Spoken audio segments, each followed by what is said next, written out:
Welcome to the Holistic Medicine Podcast. I'm your host, Dr. Julie Morke.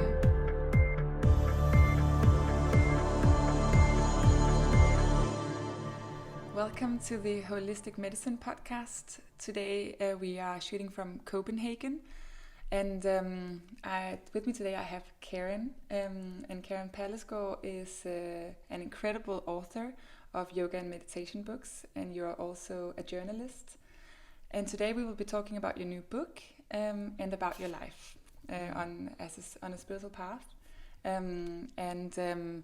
Here we are actually in my flat in Copenhagen, and because of COVID-19, this is not rented out. So we're just in the aftermath of COVID. So welcome, Karen. Where did you come from today? I came from Tre Kroner, which is a little place outside of Copenhagen, very community-driven, nature, close to Copenhagen still, but that's where we moved when we left Copenhagen a couple of years ago.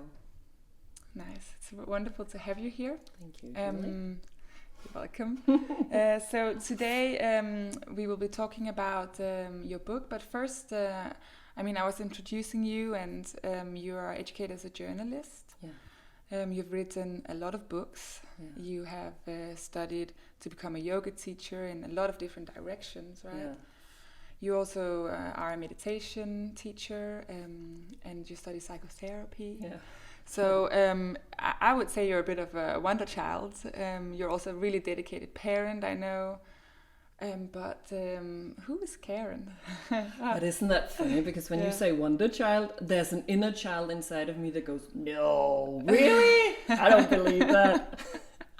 Because there's an inside of me that's always striving and doing more and that doesn't see myself that way all the time. But at the same time, I'm like a curious cat that's just like, trying to navigate my way through this crazy existence. I think I don't know how, it's a difficult question to answer. I think it's kind of, if you look at my books, for example, you will see that I'm ever changing. My first book was about beginner's yoga. That was when I got into yoga. Then my second book was about pregnancy. That's when I got pregnant. So I think I kind of write my way through life. Now I'm really into psychotherapy, so my next book will be on psychotherapy. So I'm very curious and just really wanting to live as conscious as I can. That's really beautiful. It sounds like you haven't fixated yourself in one, this is Karen, like that you give yourself the space to really evolve as a human being. It's self-discovery, and I think that's a lifelong journey. I was so happy once I found a word called multipotentiality. Yeah. I was like, that is me, because I've always actually longed for a box to put myself in, like, am I just the journalist, or can I just be the yoga teacher, or am I this? But I'm kind of figuring out now that I don't fit in one particular box, and I'm with age becoming more mellow with that, actually. Yeah, I think that's really nice. I think there are probably many people out there who are feeling that they don't really belong in just like one box, and it's wonderful to bring out this message that we don't have to put ourselves in a box. No. Yeah. And also that's a new generational thing. My parents are both teachers, and that's very much one identity. Yeah. Right? And then I don't think we're ever changing, especially as women. My husband said in his wedding speech that I could be measured on the Richter scale, like on a daily basis, because like a very emotional. Do you have a temper?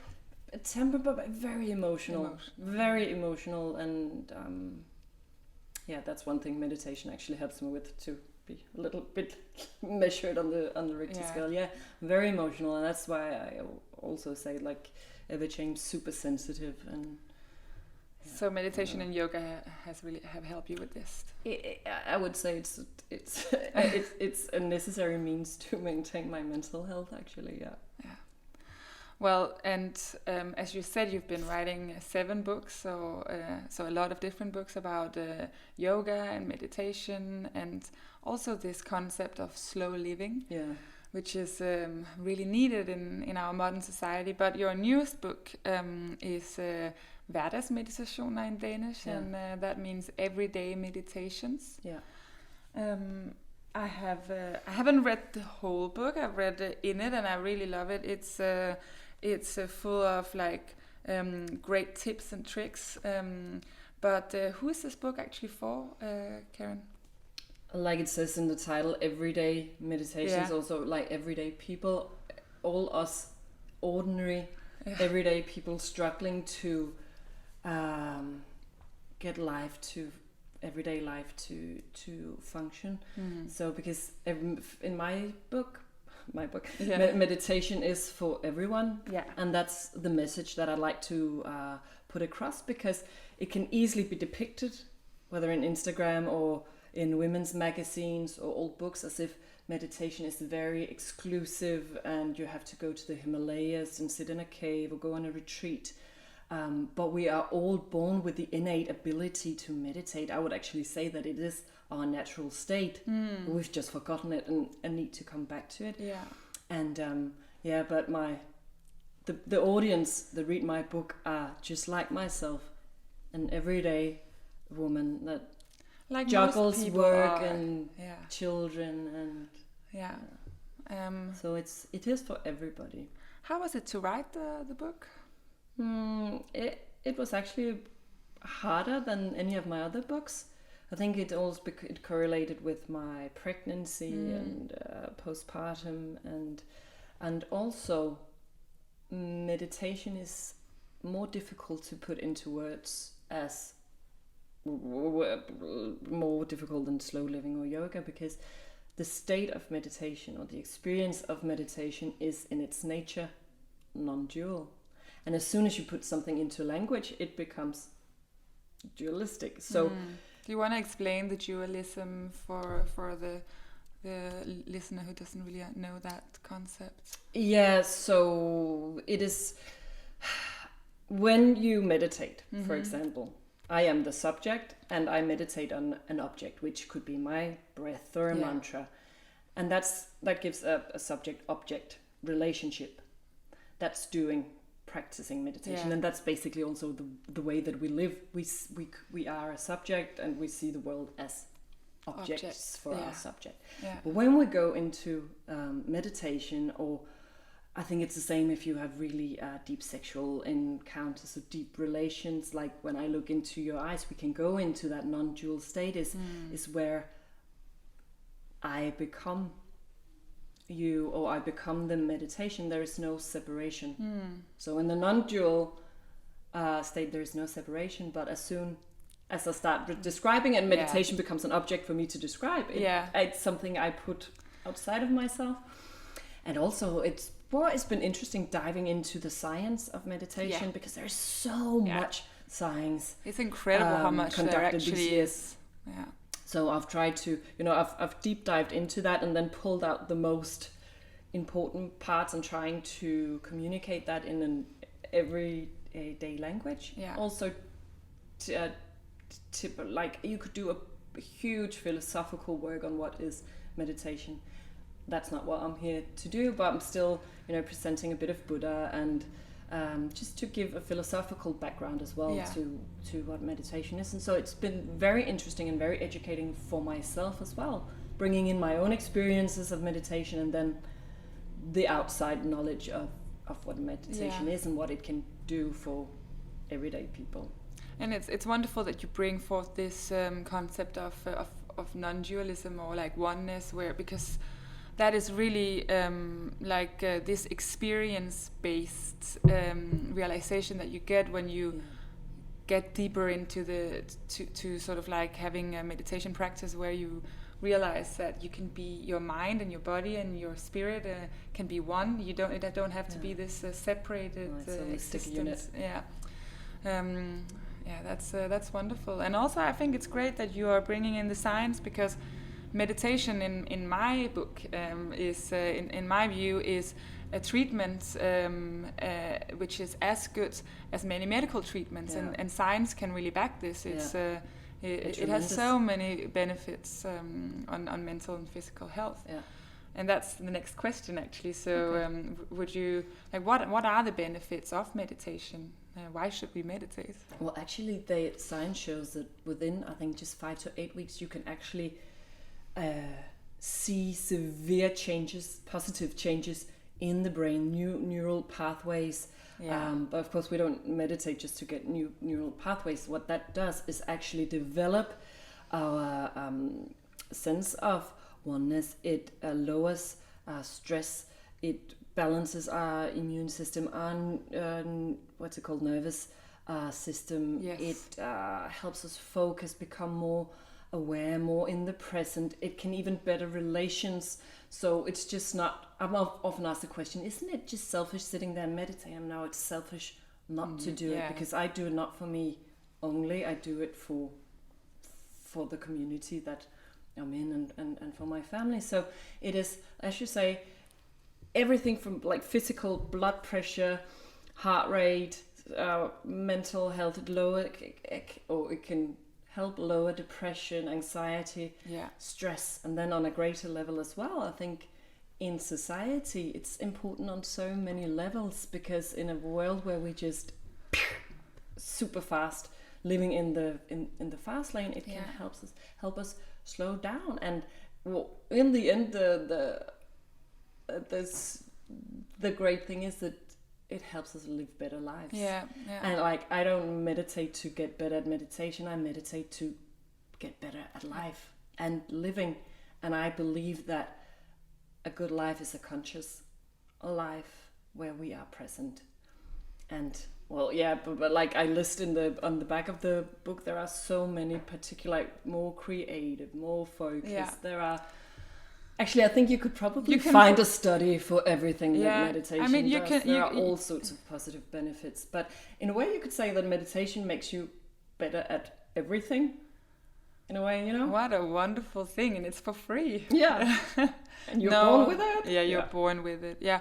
No, I mean, and we don't have to bring out like all the specific studies, because that would take us like days, right? But I mean, it is incredible how you can see on these brain scans how these, like, the fear center, which is really often activated in modern life. Like if you go on the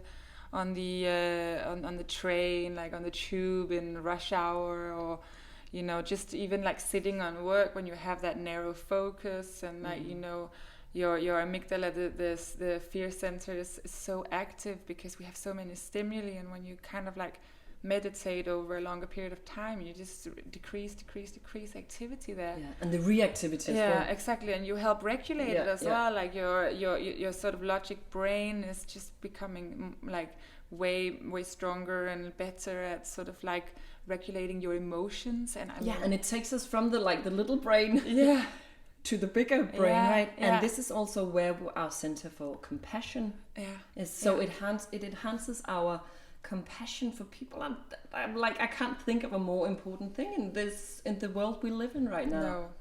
Compassion for ourselves and for each other.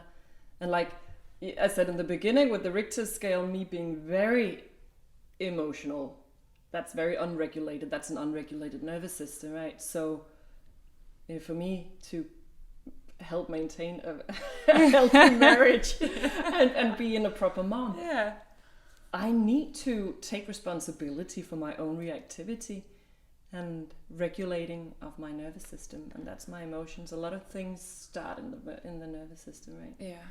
Yeah, and it's a beautiful thing to teach your children as well, to be able to take that step back and have that introspection. It's not hopefully it will be taught in schools. I think that we should really work for that. Another project.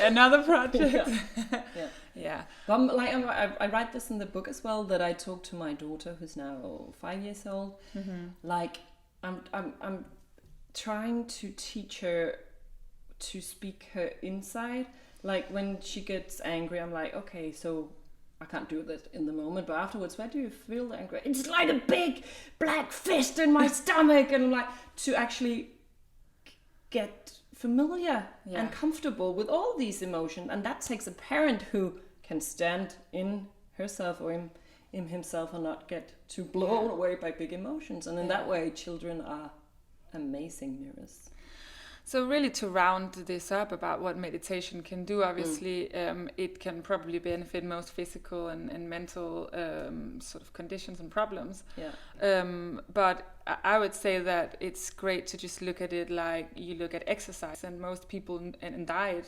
Most people know that without physical exercise and proper diet, then you won't feel great, and you will get ill. And I think we have to move towards like looking at meditation and these kind of like mind-body exercises like breath work as something that you probably need to do to maintain your mental health. That's what I write in the book as well. It's mental gym. It's your pull-ups. Yeah. It is your pull-ups. You go to the gym to get stronger muscles. Brain is a big muscle that needs workout as well. It needs training. Yeah. Especially in a world where it's overworked and the muscle is in hyper contraction all the time. We need to teach it to become more flexible and more relaxed. Exactly. As well, right? As we say in neuroscience, neurons are wired together, and that basically just means that when you do something a lot, you will strengthen these neural pathways. So if you are getting, like every time you sit in the car you get angry, then you will strengthen this like pathway of anger. The talent of anger. The talent of anger, but you can also strengthen your ability for compassion and to spread connection and compassion and kindness in the world. And it takes exercise also because our brain is naturally wired to look towards the negative bits first in order to maintain our survival. That's a longer talk, but it takes actually a lot of discipline to turn it around. My natural default is also to go to the negative first, so I need to it's a decision, it's a discipline to wake up and train this bit. And the brain is wired like that, so that we are basically protecting ourselves from danger. So it's not I mean it made us the sort of like strongest species on earth probably, but now we need to sort of like use our conscious brain to not be enslaved to our because primitive now we've got our conscious brain. Exactly. But I think it's so interesting that our primitive brain cannot tell the difference from a lion trying to kill us or a boss in our workplace yelling at us. The system reacts the same way as if we are in great danger, and going, and it acts really quick, way before our logic brain. So that's why to be able to train this ability, it's important, and that's why you should have a look at this one. I like the advertising picture. Thank you. In a way, I've got a quote in there, I can't remember from whom, who says that either you are a slave of your thoughts and your emotions, or you turn it around and you become the boss of it, really, right? Yeah. And it can sound harsh that you need to take control, but it is, I wouldn't say control, but it is taking active responsibility for your life. Yeah. After all, our sort of like reptilian brain, it had like 5 million years to become really good at being negative, right? So it's practiced. It's practiced. It had, and our prefrontal cortex, which is the clever brain, so to say, only had like about 250,000 years. So we need to give that a bit of attention. A helping hand. A helping hand. Pull up in the gym. Yeah. Okay, I think we have now, if we haven't convinced people to meditate now, I think then we're out. We're out. I think now I would like to ask you, how do we actually build now we know how great it is. How do we incorporate it into our lives? So how do you build a good routine? That's the difficult bit. Convincing people that meditation is good, that's not a problem. But actually getting to do it, and that's the motive for my book as well, to actually make it easy. Because it doesn't have to be complicated. Like, you don't have to sit for 45 minutes a day necessarily. You don't have to go out to the Himalayas, as I said. So I mentioned before discipline, and that is what it takes. It's kind of what Nike says in their slogan, just do it, but how to do it. In the book, I present a 4-week program where you start slowly. And that, because otherwise you will not succeed. You need, like, first week 5, sitting for 5 minutes, then building up to 10 minutes next week, then building up to 15, and then up to 20. So don't overdo it in the beginning? Yeah, because it's like you say, if we have a super alert nervous system, it'll get shit scared sitting down and won't be able to find ease. It's the same, with stress clients that I have. I don't put them in deep meditation and yin to begin with. You need to slowly calm down. Yeah. In order, because it can be such a scary place for people to go into stillness. What if you can't do that in the beginning, even the 5 minutes? Like, how do you then start? Is there something you can do even before? Yeah, breathing. Yeah, Breathing is the bridge. It's the bridge between mind and body and spirit. Yeah. So lying flat on your bed, one hand on the stomach, one hand on your chest, experiencing and practicing deep belly breathing. Yeah. It sounds so easy, but it is actually so harsh. I gave a speech at a very big company in Denmark where everyone was looking like they were getting strangled in their ties, and just the breathing bit. That's what they could do. Let's do a little breathing bit at the end of this. It was revolutionizing yeah. for people. So that's even I've got. Before going into the meditation practices in the book, I've got a few pranayams or breathing techniques, because you need to be able to breathe to meditate. Yeah. So that can also be a good way of starting your day with 3 minutes of breathing and ending your day with 3 minutes of breathing, depending on where you are. So my main point here is don't overdo it. Yeah. Like, don't set your ambitions too high. Do what you can do. So connect to the breath. Start slow and be consistent. Be consistent, and I would say in the beginning, every day. And then when you've got the routine, like the old yogis say 40 days, there are different, some say 21 days, some say 28 into building a habit.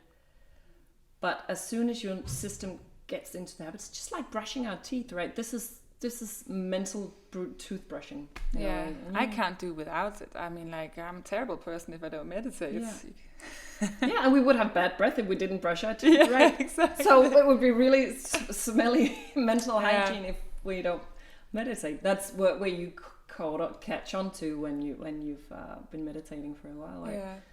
So start slowly, have a technique that suits you. There are tons of techniques out there. Not every technique is for everyone, but there is a technique for everyone. Do you have resources online? Or? Yeah, I have meditations in Danish, very accessible meditations. And I've put in the book as well, I've got over 20 techniques, I think, so you can actually try out which is for you. Because some people would work really well with the mantra and some will not, and some will work with breath, and so you've got to kind of figure out what will get you on the mat.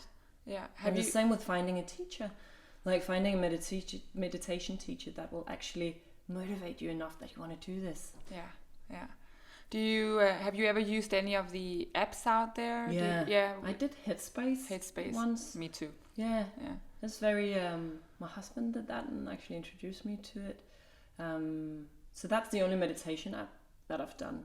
I know there are heaps out there, Buddhify and Calm, and then I've got a yoga app as well, Glow. But they can always be nice if you need some more support in the beginning as well. I had a teacher, Sally Kempton, who said in the beginning, great, but don't stick with them because they will become crutches for your practice. You need to be able to go there yourself. That's true. Find it within and not without.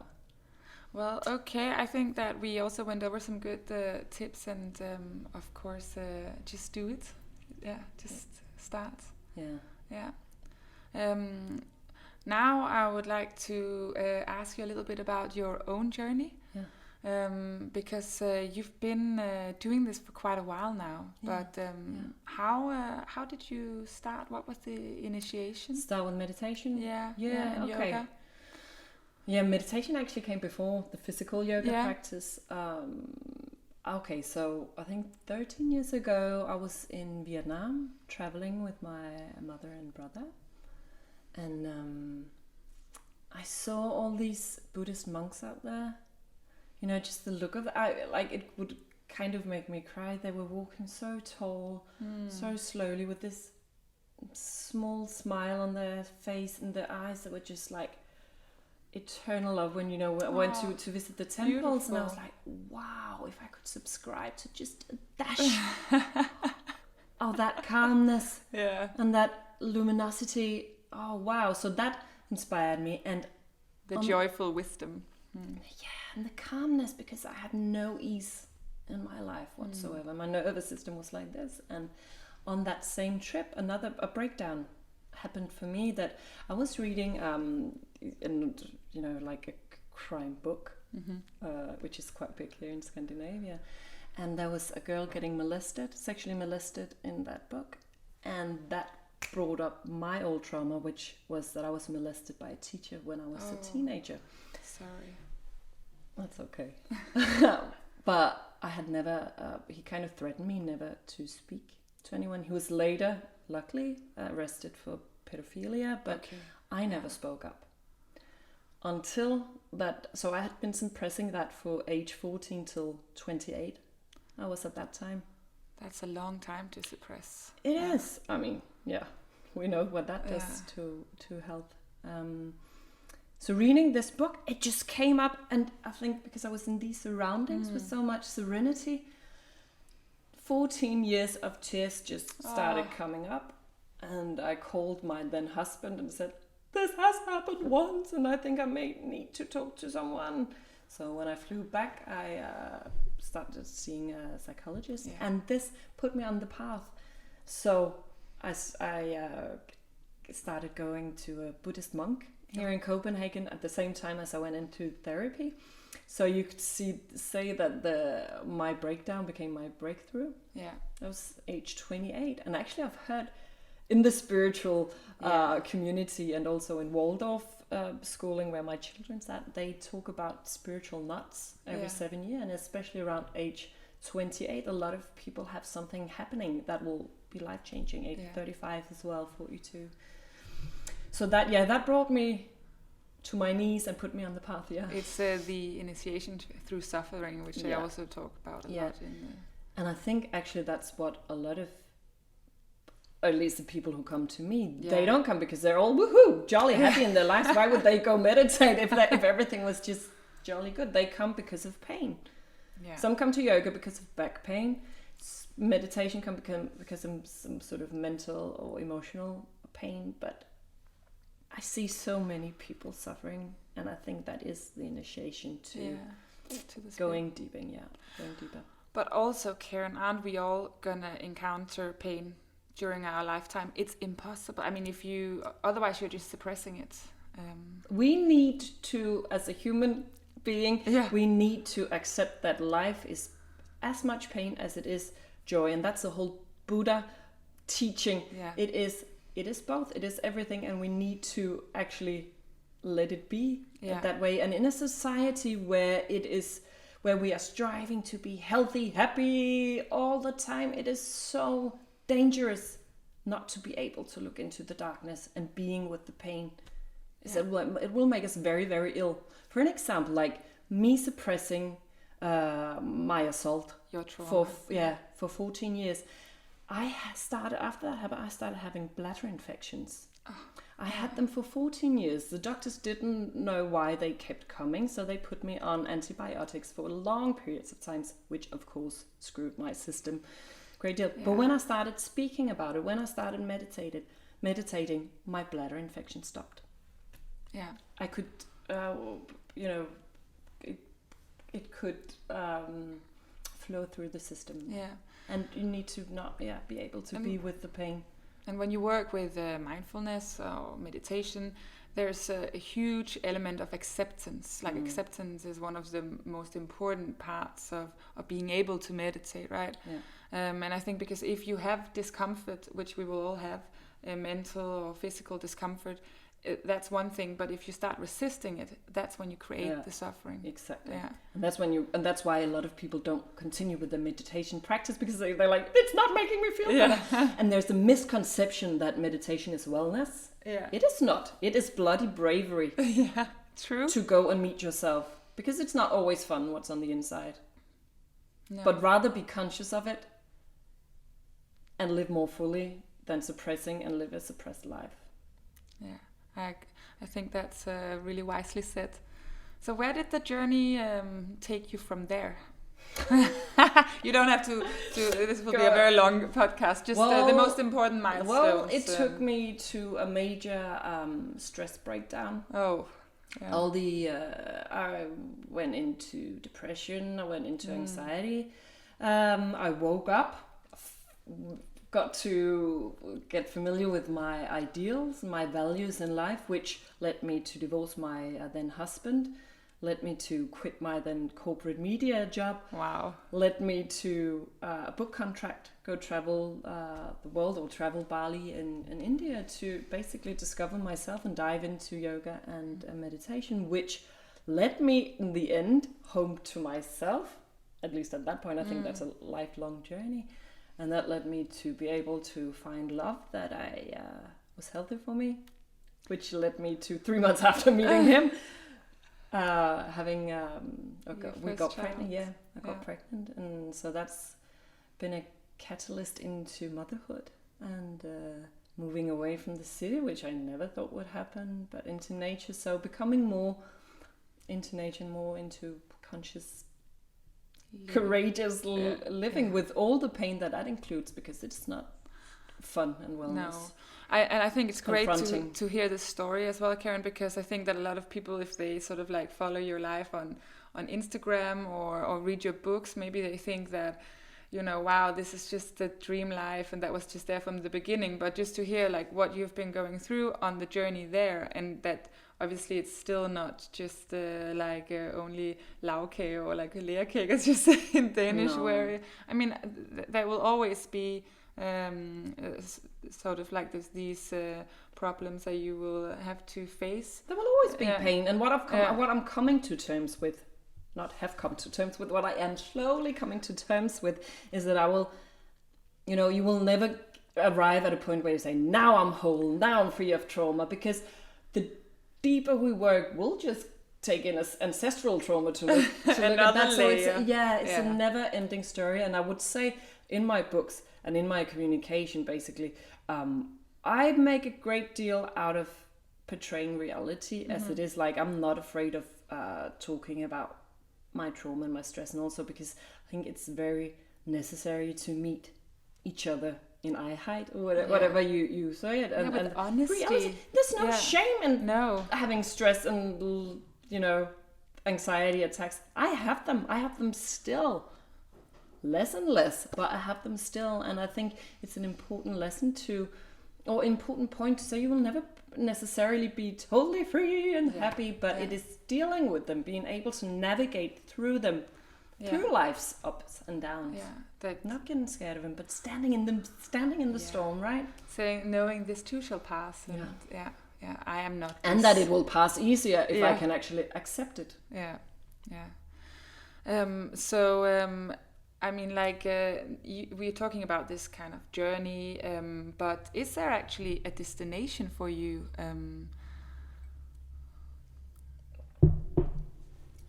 Do you know where you're going? Or No. I know that I'm waking up every day. Oh, I love that. And I know that I take a conscious choice every morning to do my best to be present that day. Yeah.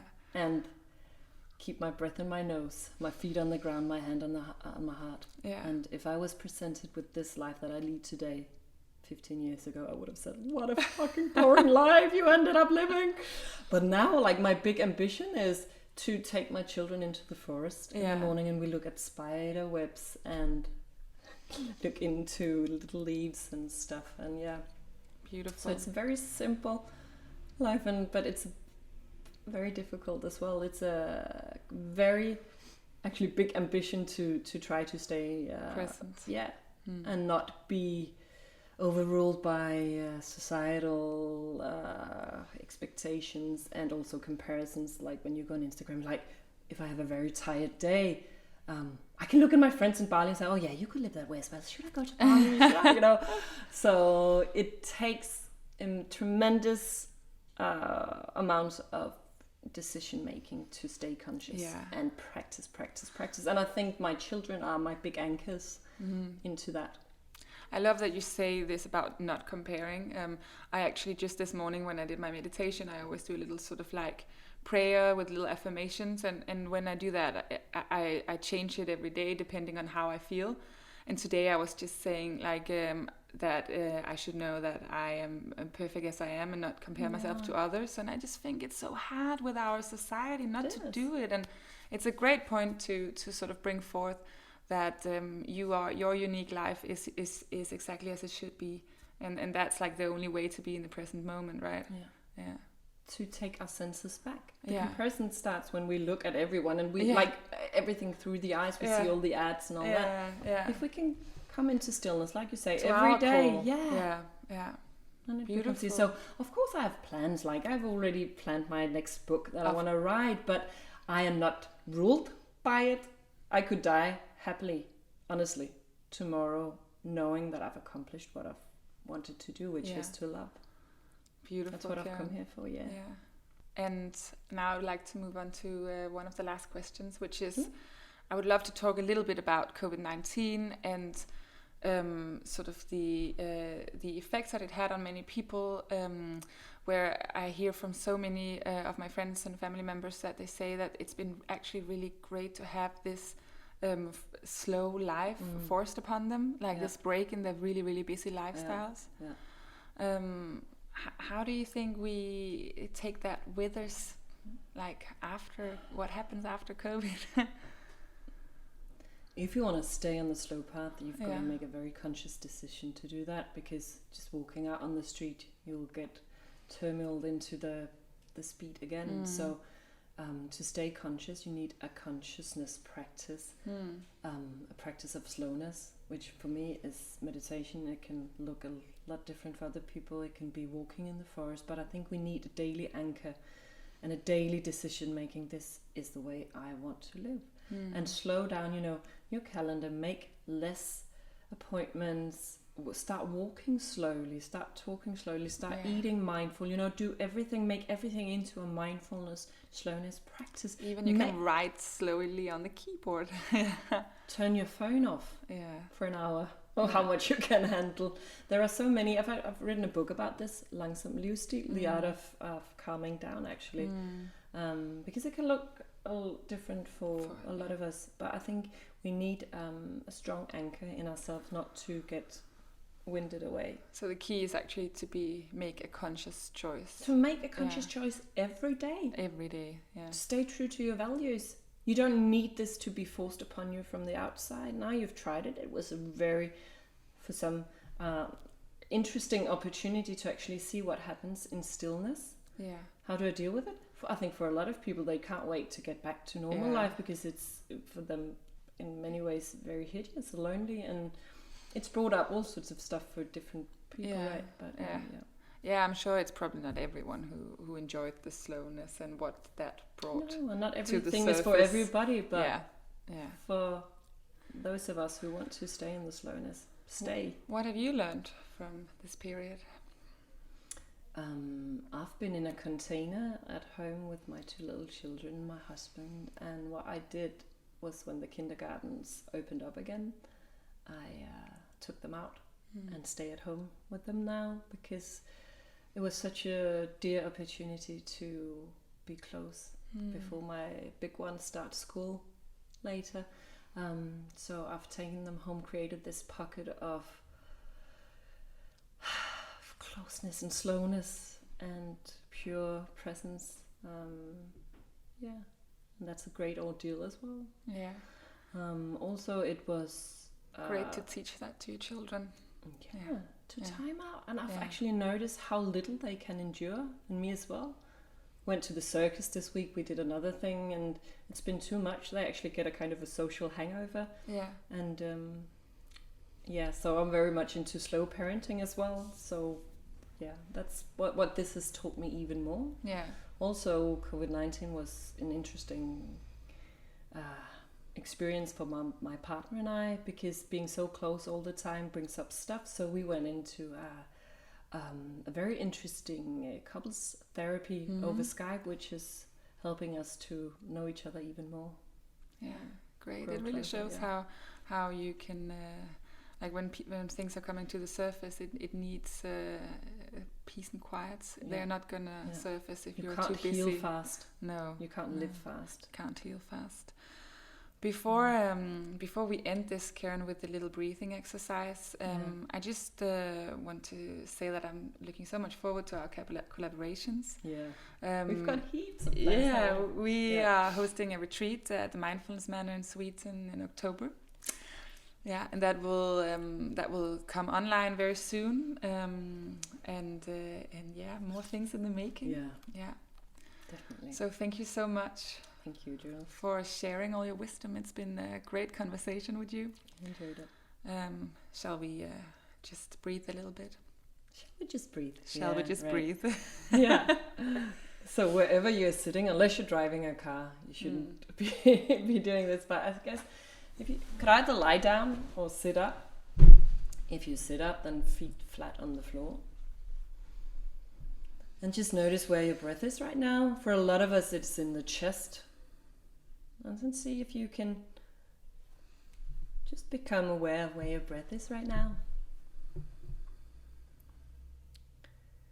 And see if you can slowly help it down to the stomach. So if it feels alright for you, you can place a hand over your stomach and over your chest. And slowly, slowly start breathing into your hands. So this feeling of stomach rising on your in-breath and falling on your out-breath. So that's your only to do right now. Breathing in through your nose, all the way down to the bottom of your body. And breathing out again.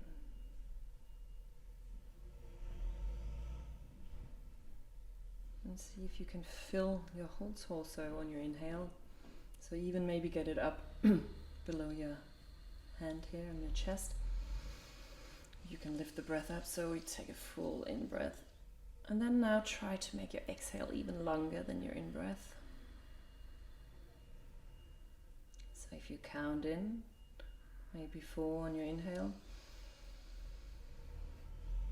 And then go for 8 on your exhale. Or you can do 3, 6, whatever suits your tempo of breathing. So I don't know if you can feel that, Julie, but when you extend your exhalations, this has an effect on your nervous system right away. It'll soothe your nervous system and balance it into the relaxation response. And the counting can be quite a good anchor to keep your focus. So breathing in for 4.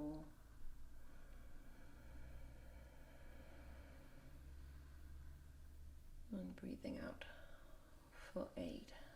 Staying with your breath the whole time. And then see if meanwhile if you can feel your feet. So you know that you're anchored here in the present. Feel your buttocks.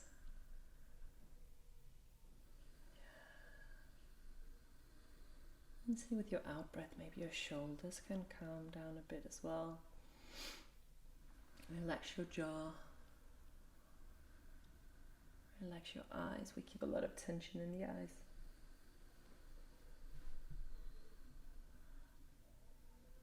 Okay, so you look like you could stay doing this for ages. Yeah. Well, that is a very simple technique for calming your nervous system, and that is what I recommend for going into meditation as well. Yeah, a few minutes of here breathing. For a while. Yeah, it was wonderful. And when we are on the run in everyday life, this is direct anchor to coming into presence, and that's the only place we want to be, really. So do this when you have a break at work, when you're going to the bathroom. When you wake up in the morning, you start your day with yourself. Yeah. You end your day with yourself. Yeah, the breath is the anchor. Breath is the anchor. Yeah. Okay, we'll end this now. Thank you so much for listening. Thank you, Karen, Thanks so for much having me. For coming on the podcast. And take care out there. See you on retreat. See you on retreats. Yeah.